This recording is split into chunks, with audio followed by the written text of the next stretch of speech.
ची घटना तर एकदम धक्कादायक आहे की 10 वर्षाच्या आजोबांनीच चिमुकलीवरती अत्याचार केलेले आहेत.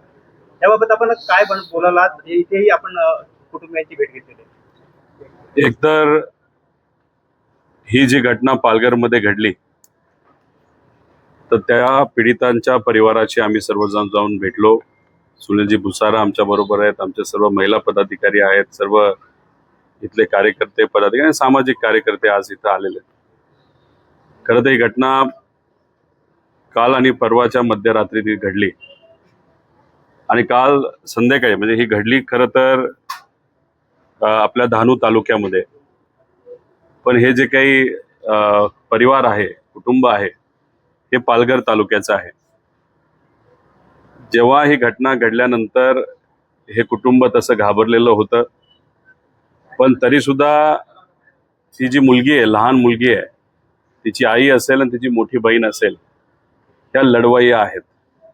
न घाबरता त्या लगेचच ज्या तालुक्यातून ते येतात त्या तालुक्यामध्ये जाऊन भोईसर इथे जाऊन पोलीस स्टेशनमध्ये पोलिसांना ते भेटल्या.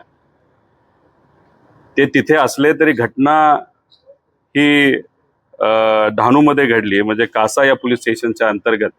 तिथल्या पोलीस स्टेशनली या पोलीस स्टेशनला सांगितल्यानंतर इथं हे महिला नाही तर मुली येऊस तर इथं असणाऱ्या चांगल्या PIनी पाटील साहेब असतील व कासा पोलीस स्टेशनचे सर्व पदाधिकारी आणि जे पोलीसवाले आहेत लगेचच्या लगेच या अतिशय विचित्र भोंदू बाबा जो आहे, जो क्रिमिनल आहे, त्याला ताब्यात घेतलं आणि मग लगेच तपास तिथं सुरू केला.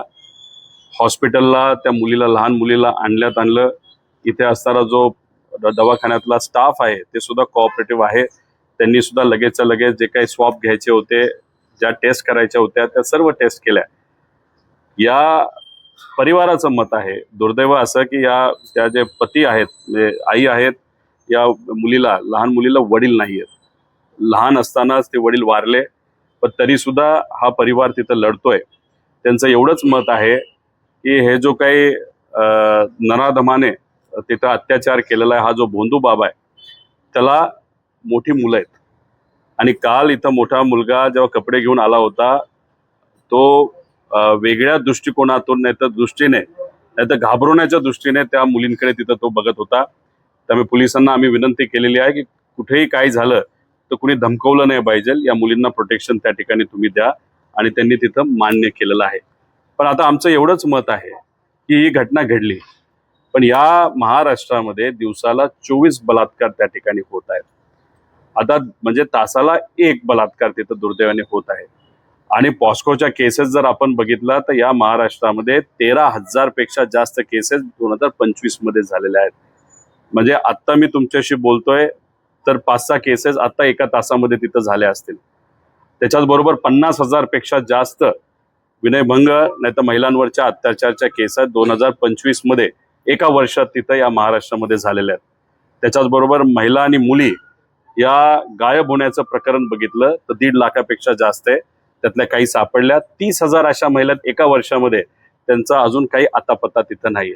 त्यामुळे आपल्या या पुरोगामी महाराष्ट्रामध्ये, संतांच्या विचाराच्या महाराष्ट्रामध्ये, महामानवांच्या महाराष्ट्रामध्ये, जिथं आपल्याला सगळ्यांनी शिकवलेलं आहे की महिलांचा मान सन्मान हा ठेवला पाहिजे, याच आपल्या महाराष्ट्रामध्ये अशा पद्धतीने अत्याचार होत असेल तर ते दुर्दैवी आहे. त्यामुळे महाविकास आघाडी सरकार असताना एक शक्ती कायदा आणावा यासाठी सगळ्यांनीच सकारात्मक मतदान केलं होतं. एक कायदा पास झाला होता आपल्या या महाराष्ट्रामध्ये.